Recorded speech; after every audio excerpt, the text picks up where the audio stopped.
All right, welcome everybody. We'll go ahead and get started. So glad everyone's here. We have a lot to get through today, so really excited about it.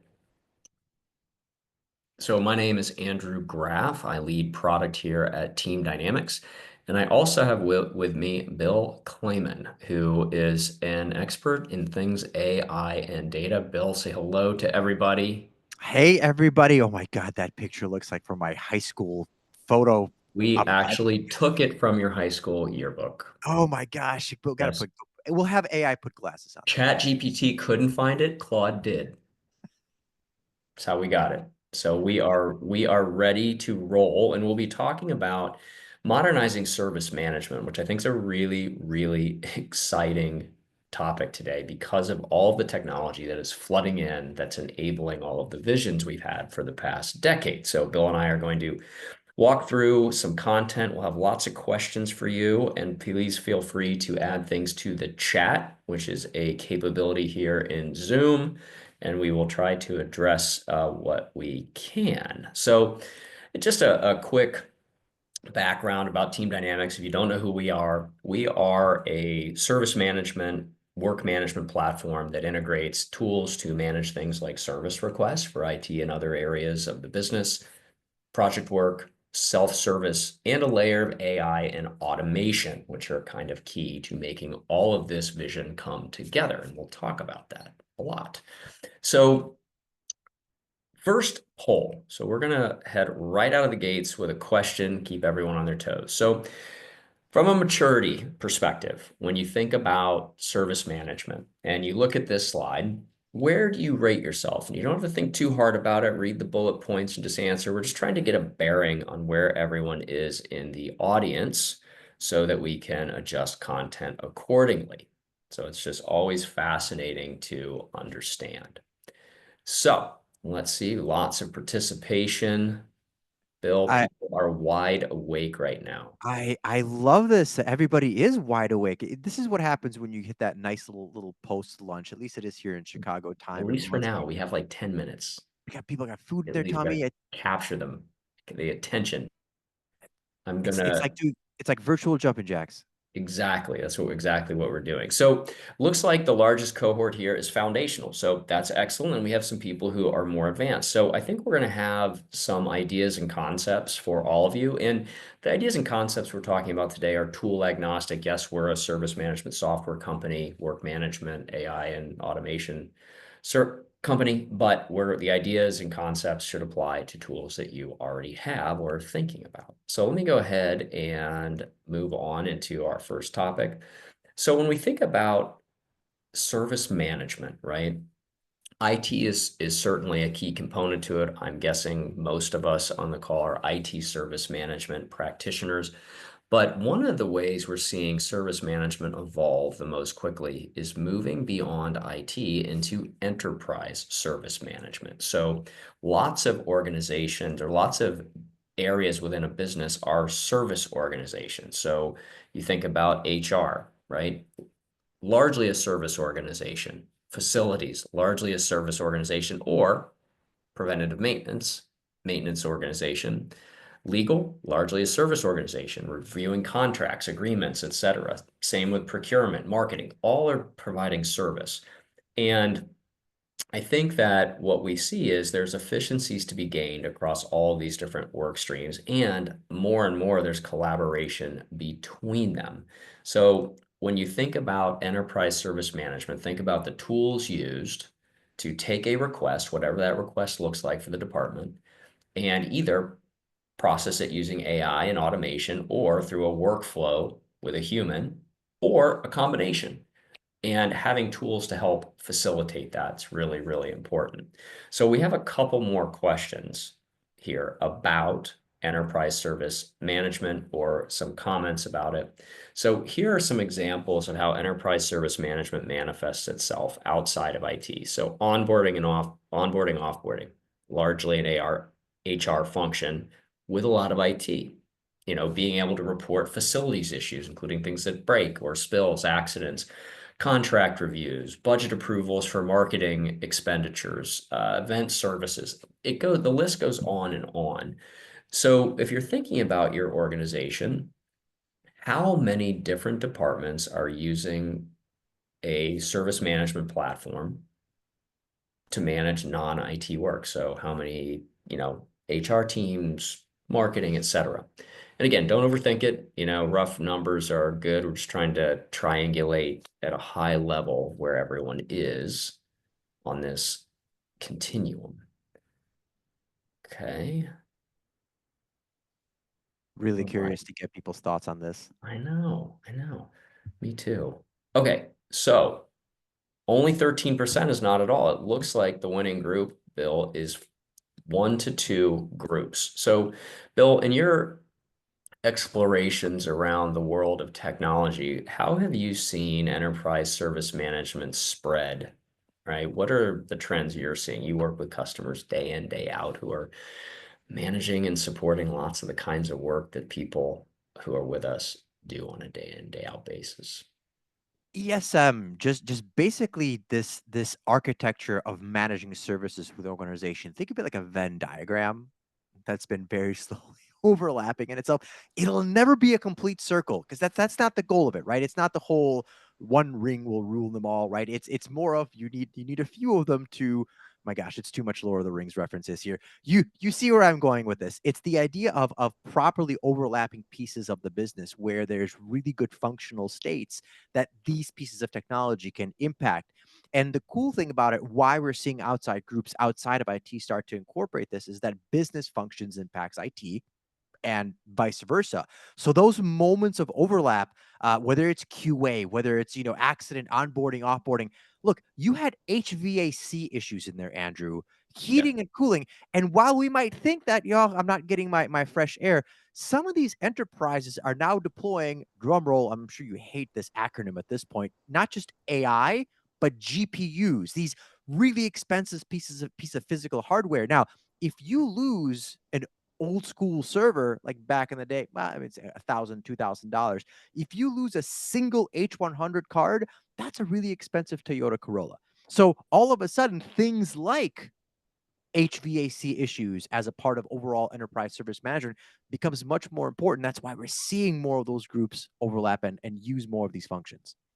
Yeah, I think we're seeing the same things. We're also seeing the systemic shortage of resources versus demand that has been a problem with IT for as long as any of us can remember expand more forcibly Mhm. outside of IT. So they're looking for ways, how do I provide better service while unburdening the team I do have to focus on higher priority stuff Yep. is what we're hearing. So if we think about another area of evolution, it's the focus on better self-service. Okay. And when it comes to better self-service, a lot of what we're seeing is using AI and automation to essentially execute the work of what people used to have to do. And we often like to talk about the mundane work, the toil that someone in IT goes through. I think all of us can think of processes where literally all we or our team members are doing are clicking a mouse. We don't have to have a conversation. We don't have to engage anyone. We don't have to use our brains a whole lot to figure out what to do. It's just going through paces to get something done. And what's really fascinating about this is we did a big study, Information Week, and found that almost 60% of organizations, their team members are spending 2 to 3 months per year on that type of activity. Just let that sink in for a moment. Wow. So people in IT who are overburdened and stressed are spending 2 to 3 months of their years working on things that they hate doing that don't engage them. So what's interesting, and you see some examples of common automations that we see on our platform. I was talking to a client of ours said, what have been the results? Pretty small IT team. They were saving about 100 hours a month, which is really meaningful. And I said, well, what are the results? What happened? Tell me what the results have been of this. And he said, well, a couple of things. Number one, our customers are happier. A, because if they need something minimal that they don't think they should wait for, they no longer have to. It happens in near real time. B, they feel like IT is more attentive because the people they're working with in IT have more time and don't feel as rushed to get on to the next thing to fix their problem. The other thing that was interesting was that the team members, the technician or agent satisfaction went up. So they were 20% happier in their work because they're not doing that stuff that they hate doing anymore. So this is a really interesting solve, I think, for a problem that we have. Okay. So I have another poll question for you.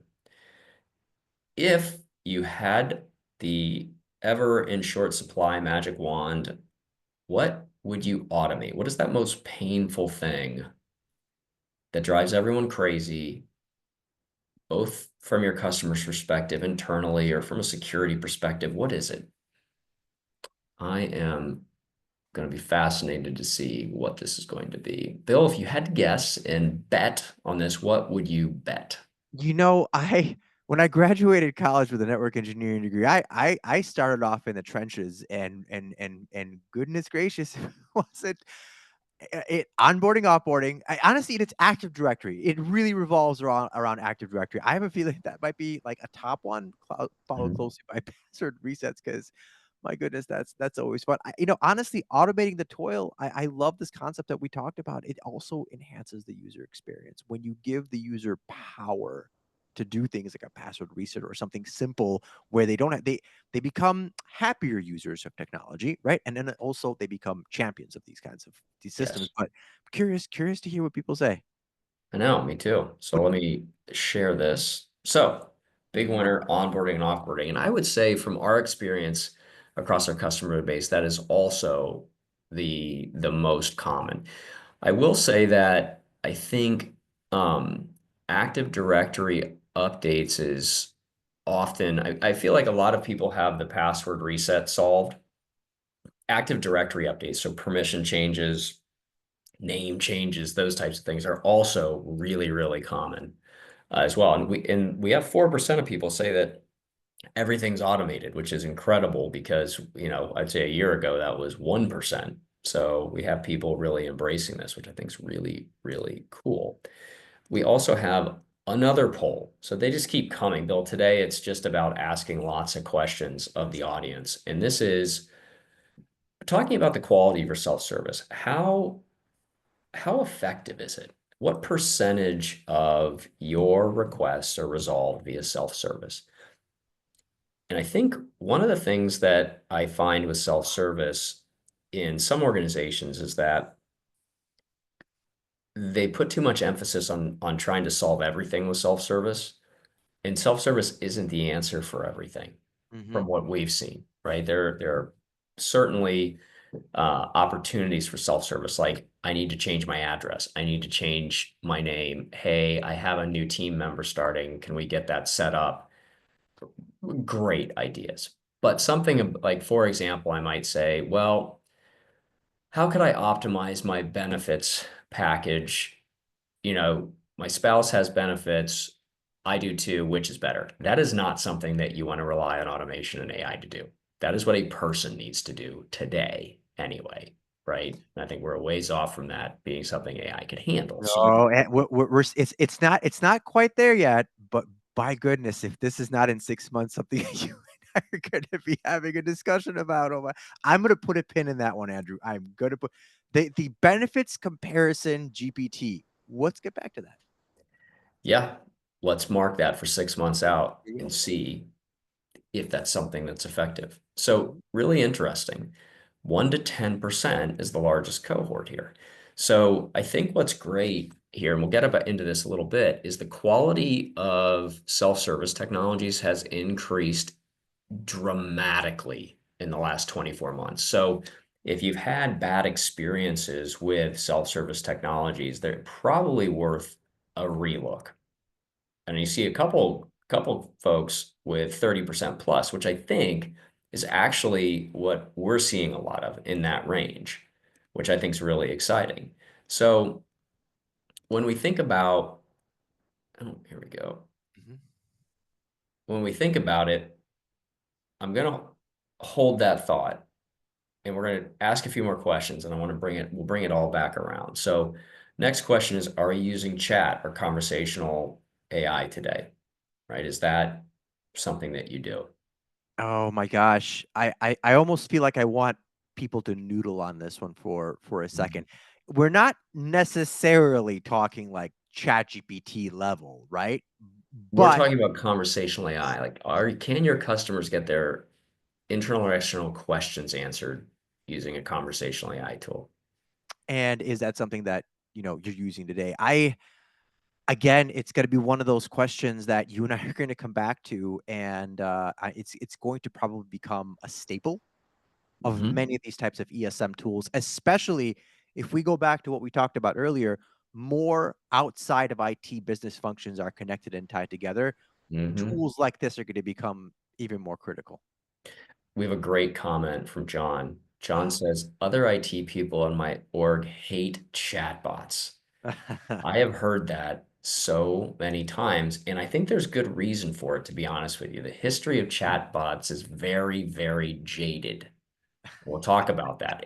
And we have empirical evidence that people feel that way. And I want to share some of that. Okay. So here you go. Looks like we have plans to, but not today and not at all Hmm. are the winners. And I think this is a great point to make. And we'll talk, I think where we can add some value is talking about why these technologies have improved and how you might evaluate them. So hopefully this adds a lot of value for people going forward. Okay. Another poll, are you using AI in any way today? That can include conversational AI, but are you using AI to do summaries, to generate content? Are you using AI in other ways for service management? I'm going to raise my eyebrow for anyone that says not at all. I think every single person watching this wonderful presentation has now become a user of AI. And Andrew, you and I had a in-depth pre-call conversation around how if you go to your favorite search engine now, it's no longer that little blue link, Gemini, it's everywhere. and it's expensive. Well, not for us, for Google at least. Yeah, for Google, it's costing Google money, which I think probably costs us money because they raise ad rates to pay for the Gemini horsepower, and then those companies raise their prices to pay for the Gemini search, and then we end up somehow, I feel like we're paying for it. We foot the Do you bill. think we are? Ultimately, it's down to the consumer that foots the bill. And just how you and I were talking about, to save on those pennies and dimes, we've been asked to stop thanking AI because every single time we go to ChatGPT and say thank you, it costs them tens of thousands of Yeah, dollars. I think, Bill, I think you've cost them $10,000 this year thanking me. Just you personally. I bet they have some filter on your ChatGPT account that says disregard anytime Bill says thank you. Disregard Bill's kindness towards Just, AI. yeah, anything, there's a Functional. prompt in there. It's like, if any thankfulness comes from this user, disregard, use no tokens. Oh my God, that's good. I like Yeah, that. I mean, their CFO probably knows you by name. You are a persona. The Bill Kleyman persona is costing them millions. Stop thanking us. Stop being so nice Yes. to us. That's why, see, I didn't get that notification. You did. See, that's how it worked. All right. So, IT service desk future using AI. It looks like yes, moderately. No, not at all. And once again, I think that this is where there is opportunity because of advancements in technology, and we shall talk about those. So, I now want to talk about empirical evidence that people don't like chatbots. Information Week Information Week survey went out to thousands of people. 76% of IT leaders reported their users had frustrations with their existing chatbot. And we promised John did not see this deck before he posted that comment. No, no, no, John, I don't think John saw this. I haven't, they're read by, it was a perfect comment. Because it's right, right? And I think we can all relate to it too. I mean, I give the example of my banking organization launched a chatbot. This was probably 4 or 5 years ago. They're like, use our chatbot. I'm like, okay, I'll use the chatbot. It couldn't answer a single question. And I actually started to be entertained by how simple, what is the simplest thing I could try to ask this thing to see if it could respond? Nothing. I got nothing out of it, right? It was worse than a search engine, for sure. I mean, I'm sure, Bill, you've had terrible experiences with chatbot and conversational AI technologies as I, well. I I have. I've even had challenges with seemingly ones that you'd think were very good chat conversations and bots that become so incessantly frustrating, Andrew. And it's one of those another little moments that you and I had previous to this phone call, Yes. you're sitting on $60 billion worth of cash and you can't make this thing call, my friend. I know. I was telling Bill before we got on that I needed a break from AI because I was in my car trying to call my friend Eric, and I asked to call Eric, and it proposed four different names. I said, that's not who I want to call. And then eventually I had to mispronounce his name 4 or 5 times more to get it. And then it pronounced it exactly as I had pronounced it the very first time. And I thought to myself, is this some sort of experiment? They're trying to gauge a reaction, like a customer's usage of this. Were they trying to learn something from this? Because there's no way it can be that dumb. No way. But maybe it is. Maybe I have higher hopes. You were a frustrated user, Andrew. I was a very frustrated user. And you know, their sentiment analysis, I hope somewhere is like, hey, the Andrew Graph persona is frustrated. It's this frustrated user who knows how to pronounce their friend's name, and the AI can't make the call. Unlike the Bill Kleyman user who's costing them an arm and a leg. That's the Bill Kleyman persona. That's Yeah. I love this stat, and I really do enjoy this conversation, but it Yes. it speaks to the higher truth of the challenge in that users want to use these systems, but they are so incredibly frustrated Yeah. where they're just not up to par, That's or right. That's costing them right. more time ultimately. So let's get to the good news, I think, is that all of those experiences in the past were typically based upon, I would say, conversational AI 1.0 and 2.0 technologies. So what has happened has been an incredible advancement in AI's ability to understand natural language. So LLM's ability at this point to understand the intent of what somebody says is tremendous. It does a really good job. The other thing that is a really big deal in this is how AI can now source its information for answers. So all of us know that LLMs can hallucinate, right? So what did they do to address that? Well, they released technology called retrieval augmented generation. Everyone here has probably heard of that. The acronym is RAG. What that does is essentially take data sets, put it in a format that makes it really easy to query with natural language, and then it uses generative AI to produce that answer to you. So what this means to you is that you can say, all right, I have answers for things people want on our website, maybe government websites, in PDF documents, maybe in an existing knowledge base. I would like my conversational AI solution to know that and to be able to curate that and maintain that information. That has become actually very, very good. 18 months ago, it was not very good, and it was very expensive and difficult to make it work. It is not anymore.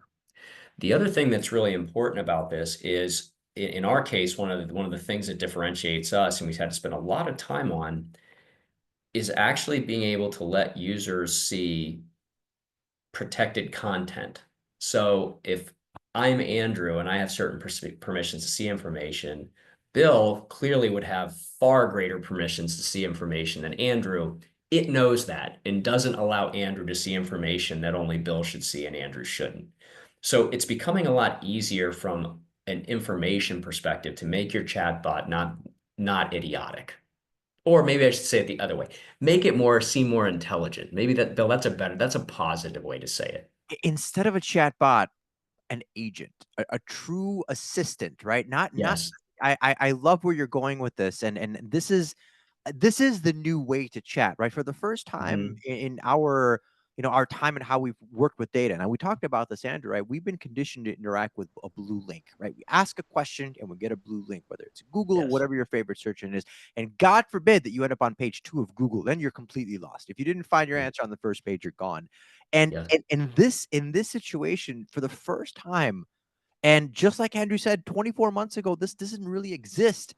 We can ask data, we can ask our enterprise services management systems a question and get meaningful, I use the word carefully, conscious answers back that are completely relevant to what we're trying to ask them and discuss. Yeah. This is the new way to chat. And all of a sudden, these systems don't become nuances, they become opt in. You want to use them, you want to ask it questions to become even a better user. Yeah. You know what? I think today I've been AI glass half empty because of my experience with Siri not being able to call my friend, right?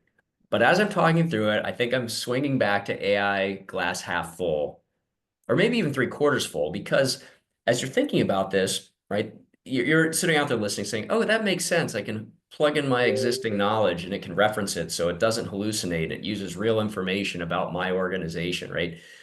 The big deal of that is think about if you don't have that. Maybe you've done this, where you start thinking about where are all the answers to the questions people need, and then you start thinking about all the places they are, and then you start thinking about the project that's going to be required to consolidate all that information in a place where AI can consume it without this type of technology. It's a massive hurdle for conversational to work.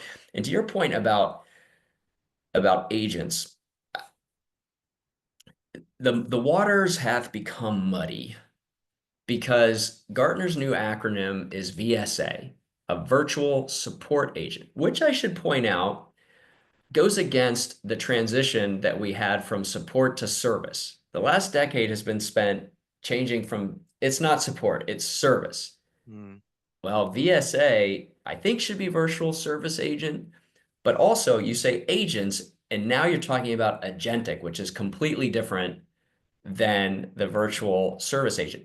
Virtual service agents might use agentic, but they are not the same thing. So we might use VSA and conversational interchangeably for the purpose of this presentation, because this is not really a agentic AI focused conversation. That we could spend, Bill, how long do you think we could spend doing whatever, like the world's longest podcast about Talk about agentic AI yeah, and AI in general. We could just talk about it. $100 It's. I mean, one episode. we could literally just start and Like then we see where we need go. physicians to come in and give us nourishment Yeah, in just IVs. mainlining vitamin B12. Yeah, Exactly. yeah. Oxygen. It'd be 100 hours of it, I think. So the other thing here that I think is really important is now where your old chatbot that you hated couldn't do anything. You could spend.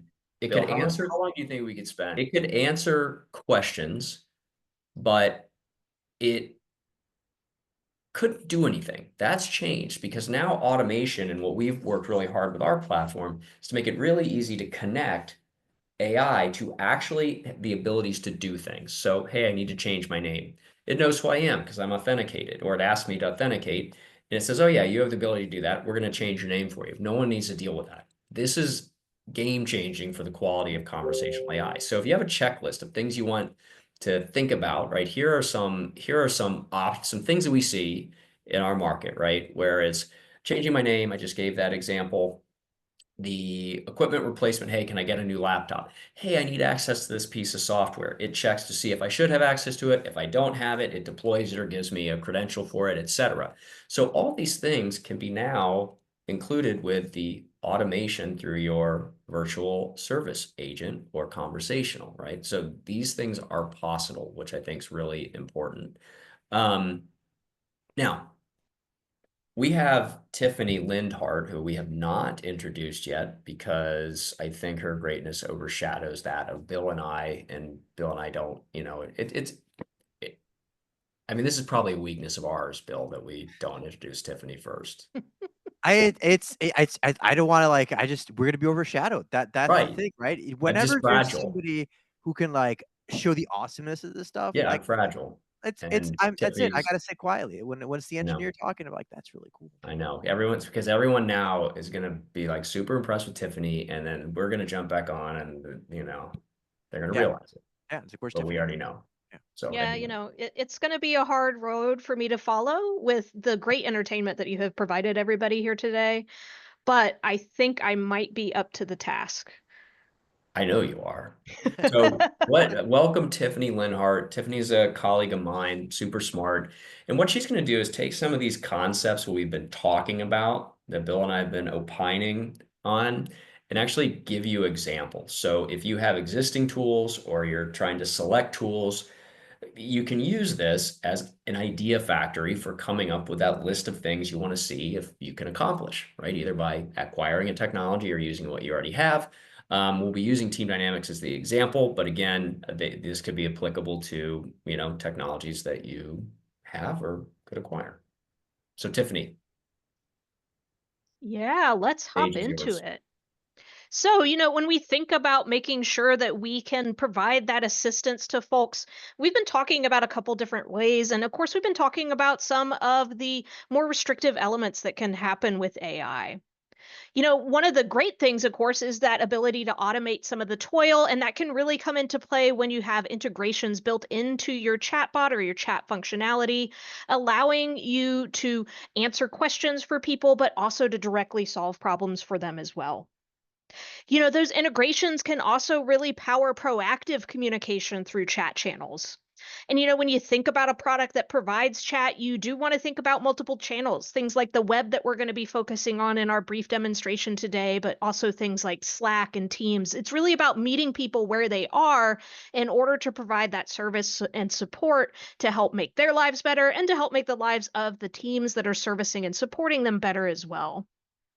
So here within my demo environment, I have a configurable bot pulled into that channel here that can leverage those integrations into our other systems to pull back information about things like tickets that we're managing or other issues along the way as well. And it seems like I might be having some internet issues today. Are you guys still able to hear me all right? Yep, Affirmative. we can hear All you. right, let me see if Yes. I can get my internet up and running then from a presentation standpoint.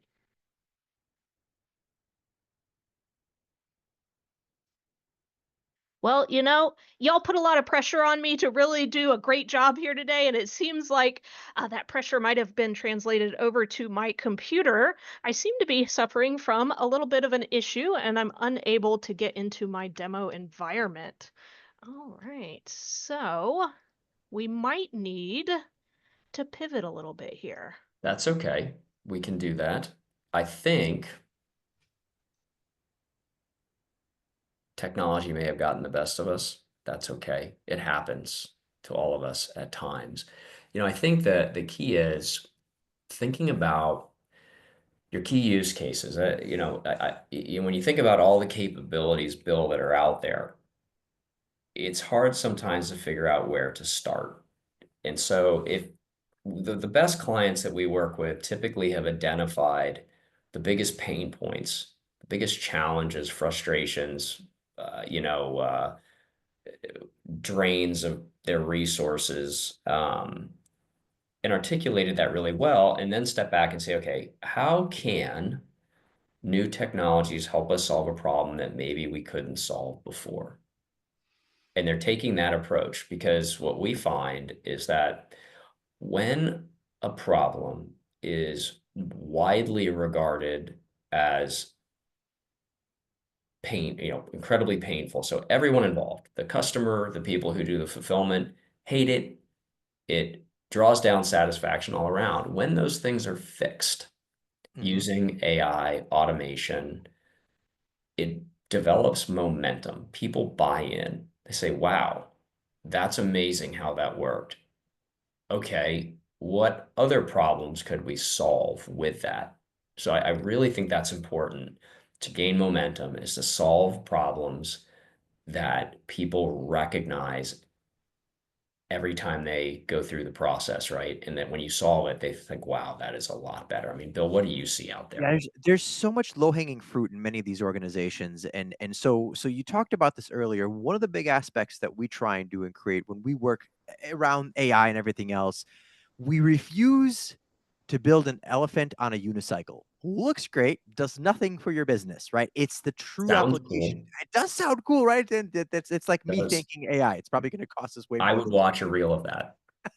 I I would it's expensive, but I mean, totally. if you're a production company and that's your thing, that's great. But Yeah. the challenge becomes, how do you practically apply these technologies? And one of the biggest aspects that which the success factor is this: we go into an organization and we say exactly, Andrew, like you discussed it. What's the low hanging fruit? Something that can move the needle for your business meaningfully.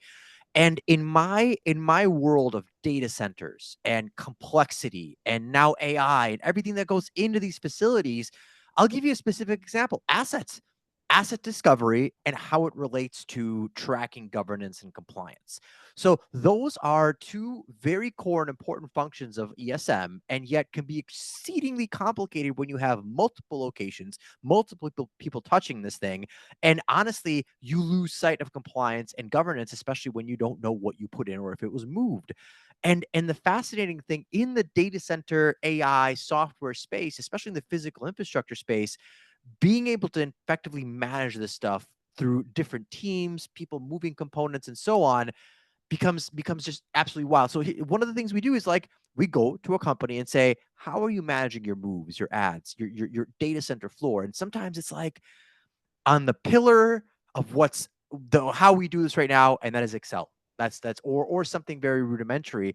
But then tracking and governance takes so much time. So Andrew and everybody listening, these technologies aren't really designed to replace you. They're designed to give you something back that's truly finite, and that's time, right? The Yes. value of that time.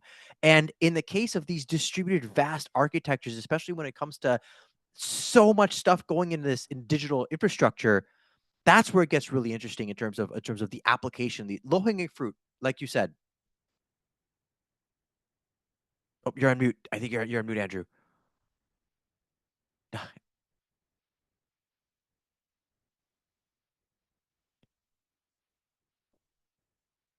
Am I back?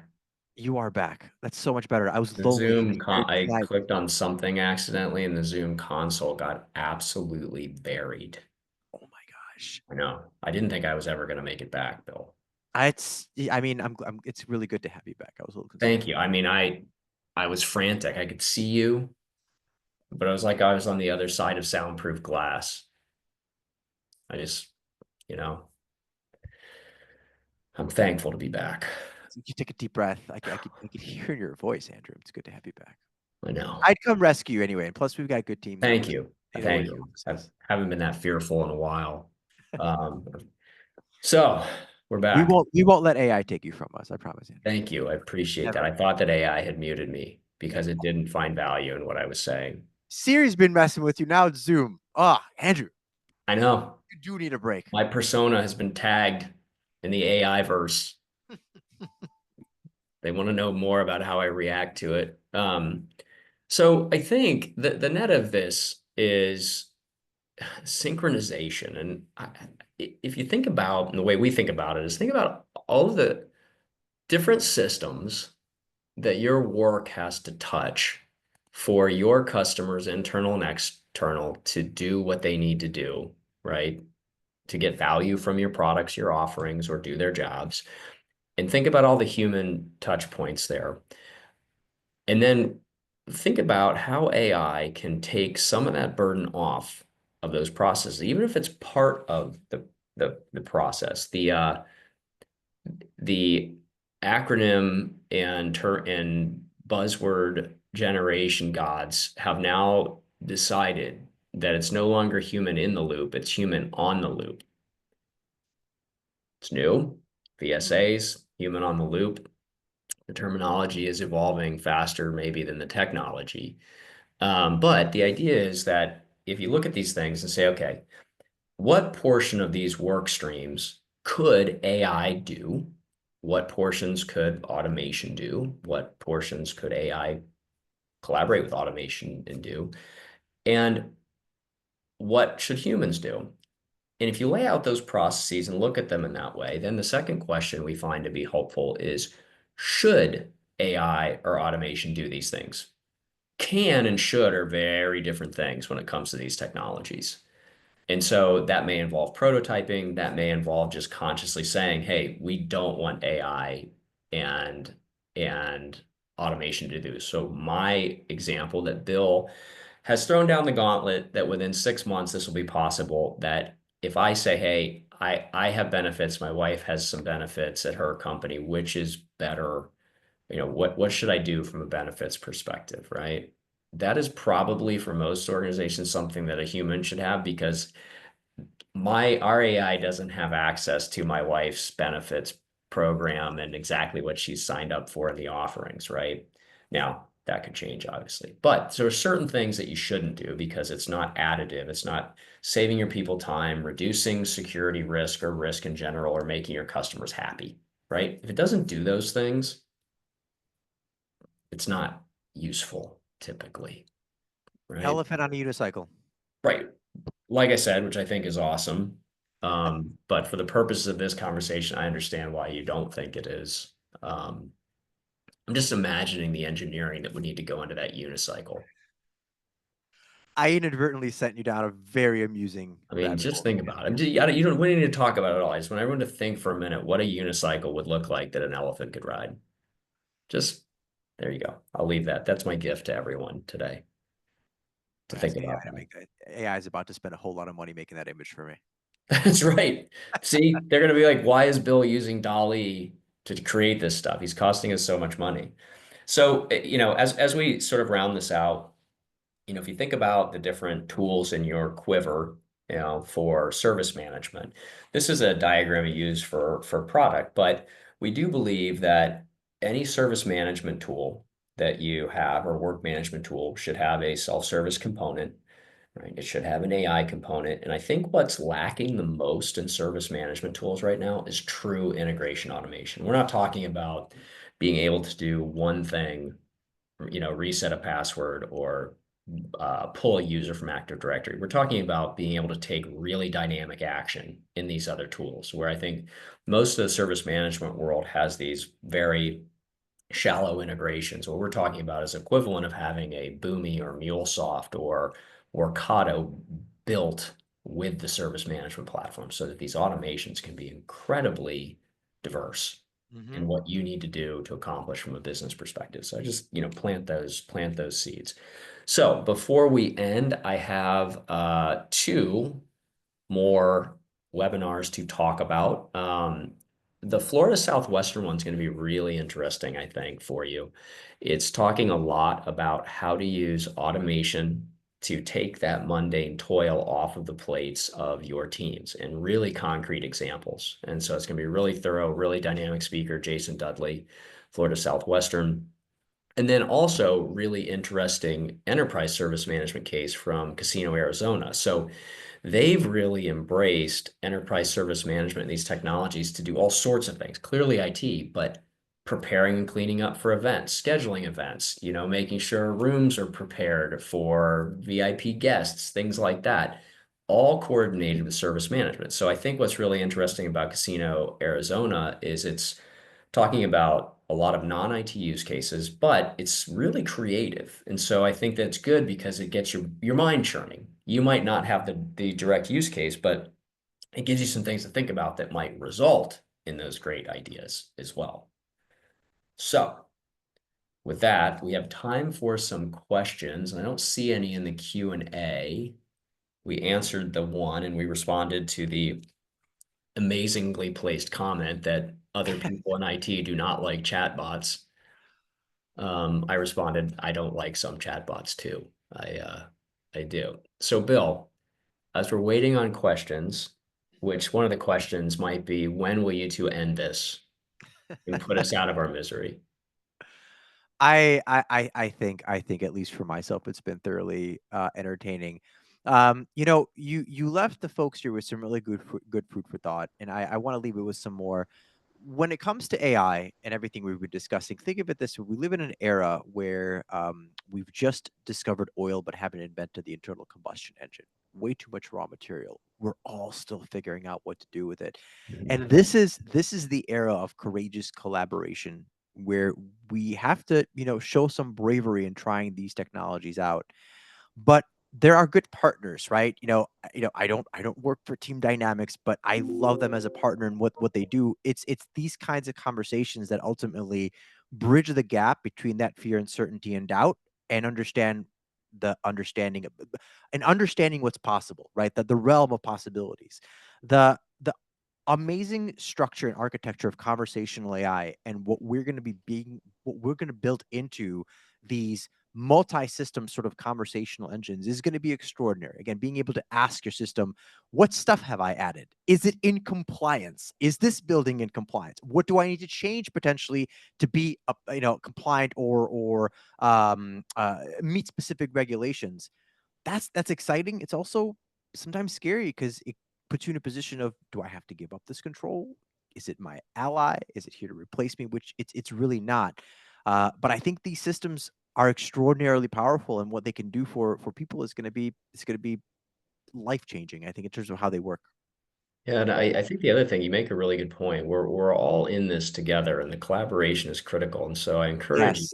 I encourage you because we benefit from this tremendously to collaborate with your vendors. So I spend a lot of my time on uh, on calls with IT leaders across our customer base, asking them, what are you doing with AI? And they're asking us, what are you doing with AI? What else are you seeing? Because everyone's learning very quickly, and the creativity that people are using when they deploy AI is just incredibly helpful to spur thought. So your Mhm. vendors are thinking about, oh, I didn't think of that use case. Okay, I think we can apply it this way. Or had they tried something that we were considering and it didn't work, and why, right? So I think it's a great, interesting time to develop closer relationships with your vendors because their products are going to improve faster and be more relevant to your needs if you do, because the pace of change with this is staggering in comparison to anything any of us have Anything seen else? in our careers. Nope. There's only one app, Andrew, just one that took off faster to 5 million users than ChatGPT, and that app was called Threads. And look at how many of us using that now Yeah, versus ChatGPT. it's a very good point. Mhm. So anyway, well, I think, Bill, we had no questions. So I think we can end it with that. Thank you everybody for attending, and remember those two webinars that we just talked about. Please join us for those. But Bill, pleasure as always. Tiffany, thank you. And thank you everyone for attending today. Thanks, everyone.